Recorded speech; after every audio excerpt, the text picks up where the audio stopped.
इंतखाबात से पहले बड़ी सियासी जमातों के लोग आपस में लीडर्स बातें करते हैं और इलेक्शन की स्ट्रेटजी क्या होती है उसके ऊपर गौर व खौज करते हैं। लाहौर में एक ऐसी आज एक मुलाकात नवाज़ शरीफ और मौलाना फजल रहमान के दरमियान हुई। कोई वैसे तो इसको गैर मामूली मानी नहीं, इस मीटिंग को देने चाहिए, लेकिन PDM ने जो 16 माह की हुकूमत की उसका एक नुकसान जो इस वक्त PMLN मौलाना फजल रहमान और पाकिस्तान पीपल्स पार्टी को है, वो अपनी पॉपुलैरिटी काफ़ी हद तक लूज़ कर चुके हैं। जो 16 माह में पाकिस्तान में महंगाई हुई, बेरोज़गारी हुई, उसका बहुत बड़ा बोझ उन जमातों के ऊपर है जो PDM का हिस्सा बनकर हुकूमत कर रही थी। शहबाज शरीफ वज़ारत उज़्मा पर थे तो सबसे ज़्यादा बोझ PMLN के ऊपर है।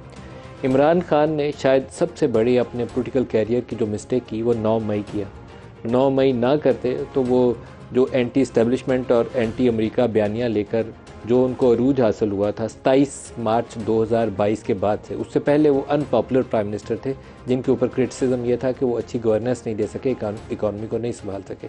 लेकिन PDM ने उसको 4 गुना रफ्तार के साथ उसी इकॉनमी को ऐसा डुबोया है कि अब इंतखाबात से पहले ये सारी जमातें परेशान हैं कि कौन सी हिकमत अमली या कौन सा बयानिया लेकर अवाम के पास हैं। इमरान खान इस वक्त गिरफ़्तार हैं, जैसे पिछले इंतखाबात से पहले नवाज़ शरीफ गिरफ़्तार थे, इस दफ़ा इमरान खान गिरफ़्तार है।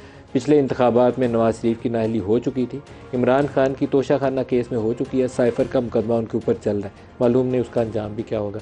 आज उसकी पेशी भी थी और आज पहली दफ़ा जब से साइफ़र का मुकदमा चलना शुरू हुआ है तो आज मीडिया को एक्सेस दी गई। 7 जर्नलिस्ट वहाँ मौजूद थे और वहाँ पर इमरान खान का जो बयान है उससे एक इंडिकेशन मिलती है कि वो इस मामले में जनरल बाजवा को अभी वो ना बख्शने वाले हैं ना भुलाने वाले हैं। आज भी उन्होंने मीडिया से कहा कि वो साइफ़र के मुकदमे में जनरल बाजवा को गवाह के तौर पर बुलाएंगे और अमेरिकी सफारत खाने के नुमाइंदे को भी बुलाएंगे।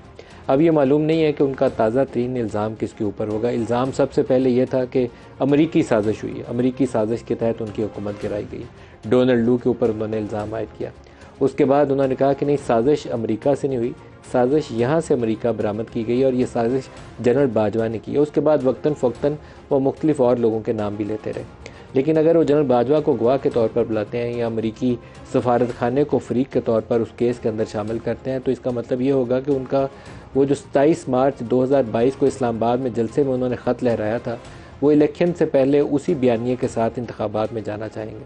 क्या इंतखाबात में PTI को फ्री हैंड मिलेगा? बहुत कम इम्कान है। जिस तरीके से उनके लोग पकड़े गए, मुझे नहीं लगता कि उनको फ्री हैंड मिलने वाला है। उनकी पार्टी आज़ादी से इलेक्शन लड़ सकेगी? नहीं लड़ सकेगी, बहुत मुश्किल होगी।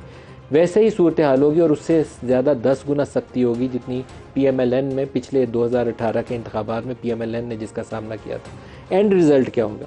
अब नवाज़ शरीफ और मौलाना फजल रहमान की मुलाकात के ऊपर अगर दोबारा आ जाए, नवाज़ शरीफ को इस वक्त इस्टेब्लिशमेंट का पसंदीदा घोड़ा करार दिया जाता है। अगर नवाज़ शरीफ फ़र्ज़ कर लेते हैं कि वो इंतखाबात में बरतरी हासिल कर लेते हैं या एक कोलिशन की शक्ल में हुकूमत बना भी लेते हैं, तो एक ऐसी हुकूमत बनेगी जो पॉपुलर तो नहीं होगी लेकिन नंबर्स उनके पूरे हो जाएंगे। तो क्या इससे पाकिस्तान के मसाइल हल करने में मदद मिलेगी? ये एक बहुत बड़ा सवालिया निशान है। नवाज़ शरीफ जब तक PDM की हुकूमत नहीं आई थी तब तक पंजाब के अंदर वो पॉपुलर थे। जितने बाई इलेक्शंस होते थे 27 मार्च 2022 से पहले अगर पंजाब में 13 या 14 इंतखाबात हुए, बाई इलेक्शंस हुए, तो उसमें से एक सियालकोट की MPA की सीट थी जो PTI जीत पाई। बाकी सब नशिस्तों के ऊपर PMLN ने कामयाबी हासिल की थी। उसके बाद की सूरत हाल देखनी हो तो 25 सीटें हैं। जब पंजाब में अभी PTI की हुकूमत, इत्तेहादी हुकूमत कायम थी, उसका नतीजा ये था कि उसकी अक्सरियत, बड़ी अक्सरियत जो थी वो PTI जीत गई थी। अब क्या होगा? इंतखाबात होंगे वक्त पर तो उसका एंड रिज़ल्ट क्या होगा? 17 लोग, अननोन लोग, वो एक पटिशन लेकर इलेक्शन कमीशन के पास भी चले गए कि इंतखाबात को मौखर कर दिया जाए। इंतखाबात का इल्तवा पाकिस्तान के मसाइल में 100 गुना इजाफा तो कर सकता है, उसको हल नहीं कर सकता।